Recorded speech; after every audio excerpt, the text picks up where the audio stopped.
Welcome back to Conversations with Dr. Arasi Maran. In today's episode, we are going to continue our conversation with Dr. Rana Pullatt. We have discussed about the evolution of obesity and the general misconceptions about obesity. In today's episode, we are going to take a deep dive into the treatment modalities. Before we go into that, I want to discuss a topic which is extremely close to my heart and troubles me a lot also, which is childhood obesity. Apart from increasing numbers of adults who are suffering with obesity and metabolic syndrome, you can also see increasing numbers of childhood obesity. Dr. Pullatt, I would like to get more information about why is there increasing number of children who are suffering with obesity and also metabolic syndrome. Yes. So I think we briefly touched upon this in our previous episode, and I'd like to talk a little bit more about it. There's a lot of new data that's coming that really tells us that fetal programming and epigenetics, which means that the ability of the environment to change the genetic aspect, happens even in the womb. So in many cultures, it's almost customary for pregnant women to be given very nutritious food. And this worked really well in the past because they were getting really nutritious food out of a diminishing supply of food for the family so that the child would be healthy. But in the current atmosphere, you have highly ultra-processed food and obesogenic food that's being fed to the mothers. So while I stress upon that the mother needs to be well nourished, an extreme form of overnourishment that happens. And this is especially common in countries like India, where it's almost seen like, the pregnant person has to be fed and overfed. And this has deleterious consequences, not only on the mother's health, like seeing the increase in maternal or pregnancy gestational diabetes. This has also profound effects on the fetus's genes and the childhood obesity and increase in later on adult obesity. I think you're kind of taking away the single most time in a woman's life where she's told, eat whatever you want. You have a reason for eating. And you're telling me that's not good? I think eat more is fine. You do need to meet your calorie goals because you are nourishing another being yes. With you as well as during lactation. There are nutritional requirements that absolutely need to be met. By no means am I saying starve yourself, but I'm saying that be very judicious of your choice of foods and obviously go by the doctor prescribed caloric needs. The other reason for childhood obesity, again, we touched upon, is lack of regulation, lack of food regulation. You have these bright, beautiful labels, you have these advertisements that peddle cookies and biscuits as being a source of high energy and nutritious growth and increase in your height and all sorts of things being peddled upon. Just like how, you had Fair and Lovely creams, become fair and how now the government has outlawed those kind of things and it's uncool to, for movie stars to endorse that kind of stuff. The same kind of governmental policy needs to come into potentially banning the sale and advertisement of ultra-processed foods in such huge numbers. Maybe a governmental tax, that'll probably reduce. Now, while you touched upon all of these causes, I must stress, there are genetic forms of obesity, true genetic forms of obesity, like there's a form where the child does not make a hormone called leptin or leptin deficiency. Those kids are ravenously hungry and they keep eating. There's Prader-Willi syndrome where you have kids that are extremely obese. Those are isolated cases. And for leptin deficiency, actually there's treatment to supplement leptin in order to help those kids. So let's talk about this regulation of the food industry. It is almost like false advertisement. Right? What makes a child or what determines a child's health is partly genetics or mostly genetics, and then comes diet or nutrition. And eating a well-balanced diet is all that it takes. This addition of this extra protein drinks and energy drinks has no role. Am I correct in that statement? I think having a balanced meal, getting your macronutrients right is absolutely required. Getting your carbs from good sources, getting your protein from good sources. In vegetarian populations, supplementing with plant protein is really important.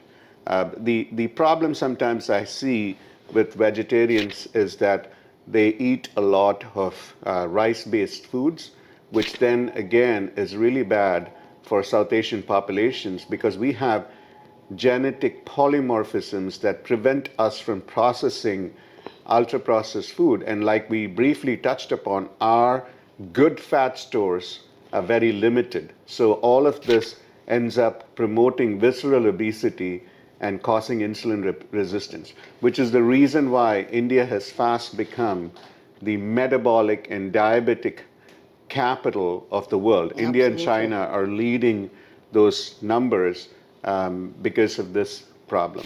You know, you talked about visceral obesity. I'm going to kind of change topics a little bit. Sometimes people are not obese, but they just have visceral fat and they delve into plastic surgery and kind of do liposuction. It's a short-term result. Yes, they look great. What happens to the fat stores after you've done liposuction? Yeah, that's again a very, very interesting question. I think it is really, fashionable now to do liposuction. But doing liposuction is okay for a person who has done extremely well on their diet, cut out all of their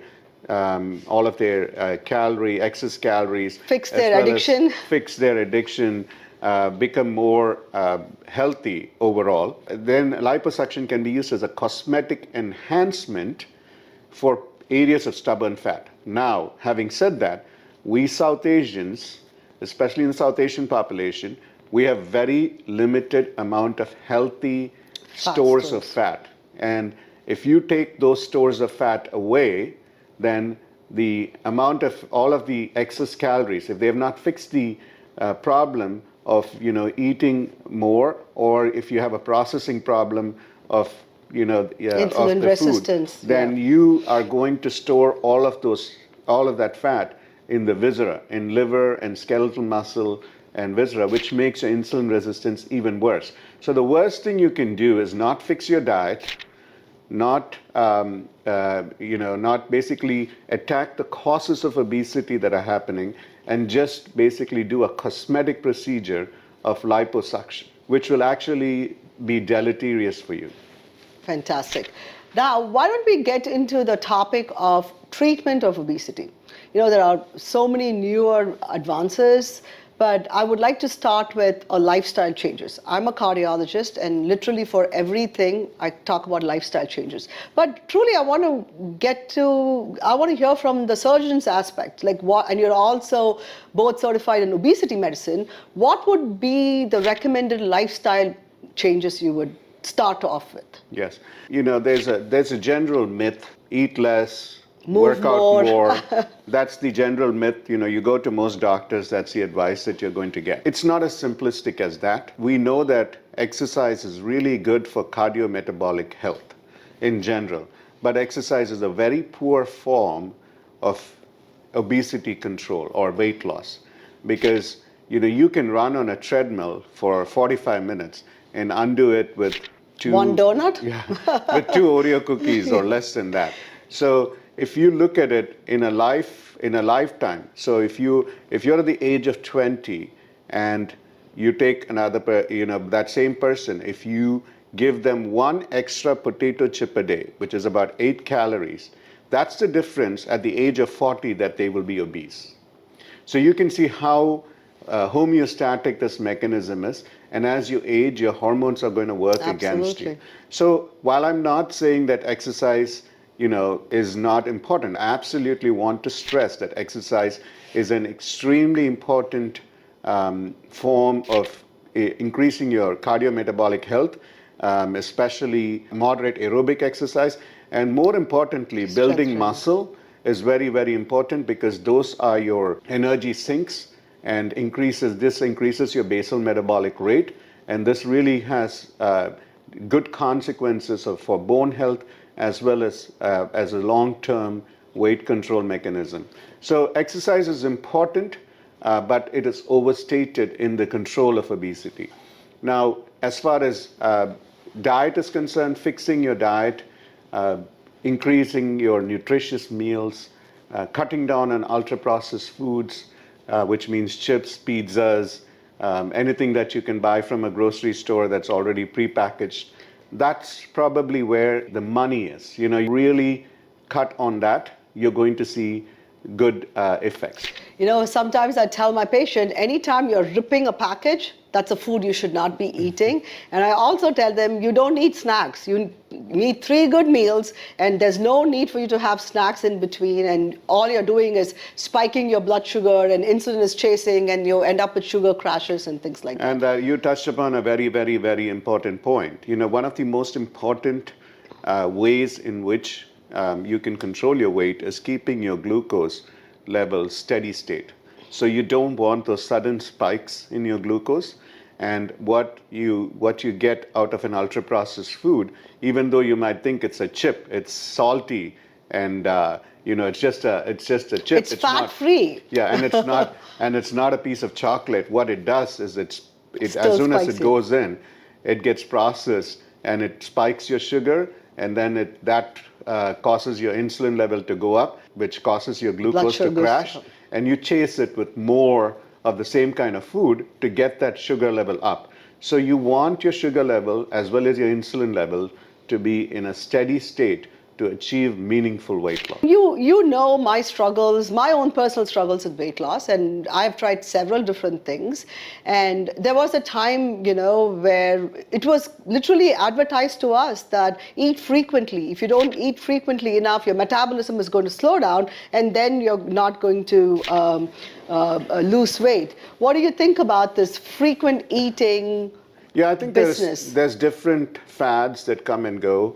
There's, the intermittent fasting fad, there's the ketogenic diet, there's the paleo diet, there's the eat frequently diet, there's the chew diet. And the liquid calorie diet. Yeah. All sorts of things popularized by movie stars, so it just catches on.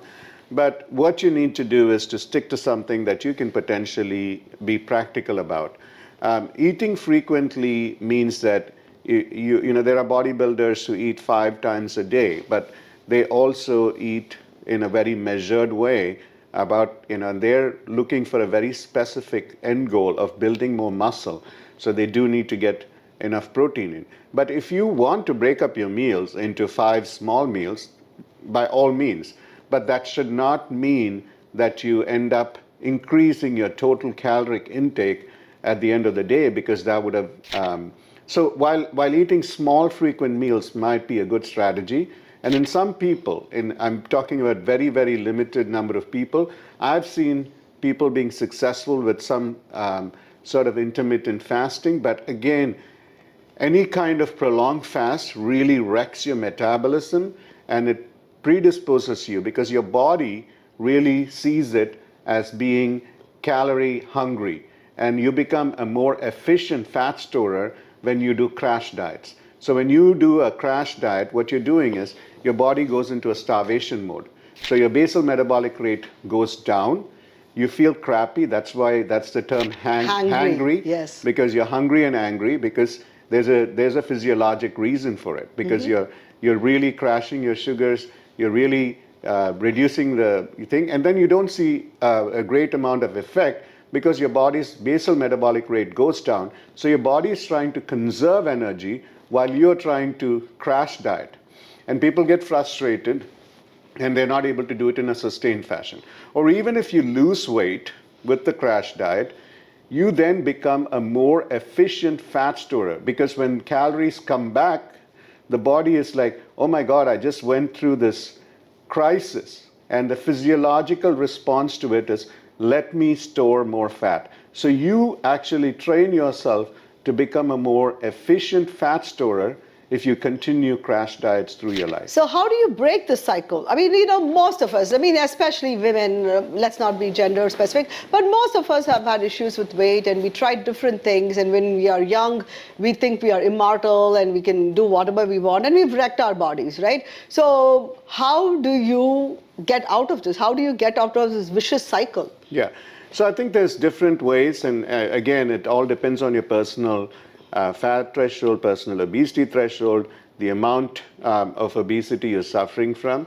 Some of this may be very effectively be dealt with the lifestyle change, but a great majority of people would probably require some sort of physician monitored weight loss, or we can talk about treatment modalities.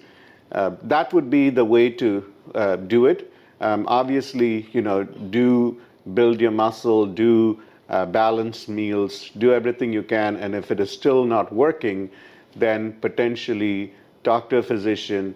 And then right now, there's a lot of new medication. Before we get into that, I always want to, tell whenever any patient asks me, hey, what should I eat? I tell them, you already know what you should eat and what you don't eat. The cookies and the cakes which you are craving for, that's definitely something you shouldn't eat, but it's just that your brain is not allowing you to not eat that. I'm sure you have felt the same way with your patients. And then some of it is also glib marketing. For example, if you look at it in the US, they market potato chips as veggie sticks. Yes. That's a complete marketing ruse. False advertising. False right? advertising. It's almost made to look like you're eating something healthy.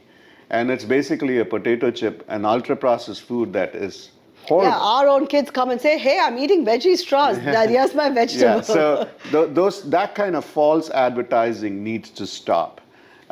Just indulging in those kind of foods, or advertising a cookie, or I'm not going to take any brand names, but there are several that when I come to India and I just switch on the television, it's all about health promotion by eating cookies or an ultra processed drink, which is completely the opposite. And that kind of advertising needs to stop. So, we've talked about the diet. I want to kind of focus a little bit on a couple of things. Number one, exercise. As a cardiologist, I always recommend 150 minutes of physical activity per week, right? Along with that, strength training. I agree with you. Especially women, we are so prone to osteoporosis and balance issues. Muscle building is extremely important. But remember the TV show, The Biggest Loser? Let's talk about that. There's so much to get into with that. I think that's a human experiment that was done on TV. Live television. Or for primetime viewing. And if you look at The Biggest Loser, which is the American TV show that basically took overweight and obese individuals and put them on an extremely restrictive diet with expert dietitians as well as exercise people, and then they followed them and they lost a whole load of weight, and then basically showed them the end results. Society was fascinated by it, but because they saw how transformative those lives were. When I was watching that show, I also felt they were reiterating that those people were fat because of personal choices, and they did not have enough self-control, and the morality in weight loss again came back in. Absolutely, and I think you touched upon a very raw element of this. We as a society make fun of obese people. We as a society make it seem like obesity is a moral failing. Right from childhood, if you take movies, serials, any kind of comic scenes. Yeah, the heroine is thin and the villain is obese. Or there's always a comedian who's obese. They make fun of obese people. All of that needs to stop culturally. I can tell you that obesity should not be seen as a moral failing, because I've treated people with obesity for several years now. And when they come to me and say that they're the same individual and they have had obesity surgery, and then a year down the line, if they take a new job, they're seen in a completely different light. They're seen as being more intelligent, more hardworking, while when you were obese, you were considered like a slob Lazy and lazy and dim. So I think societal outlook towards obesity needs to change. Now, the interesting part about The Biggest Loser, not only did they make it seem like it was a moral failing and all they needed was self-control and exercise, if you followed those patients who lost a tremendous amount of weight, what they don't tell you is that in 5 years' time, almost all of them, put on a great majority of the weight that they put on. And some of them had gained more weight than what they had lost. And this again comes back to how crash diets don't work, because your body becomes more efficient at storing fat at the end of a crash diet. So I think it kind of brings us back to balance and moderation, right? Moderate exercise, strength training, and just making your diet, simplifying your diet as 3 good meals, no snacking, avoiding ultra-processed food, and hoping for a more long-term sustainable option may be the best way to go. I would even go to say that, the number of meals, if it is 3 or 5, it really doesn't matter, but it really matters on moderation. What you talked about, having a balanced diet and getting your food from natural sources, more than relying on highly processed food, and then breaking the that brain dopamine circuits in a way in which you don't become as addicted. Well, Dr. Pullatt, that's easier said than done. So sometimes we may need more interventions to break that cycle. This brings us to the end of this episode. In the next episode, I want to talk about medical treatments which can be used for obesity itself, especially to break the dopamine pleasure cycle initiated by food.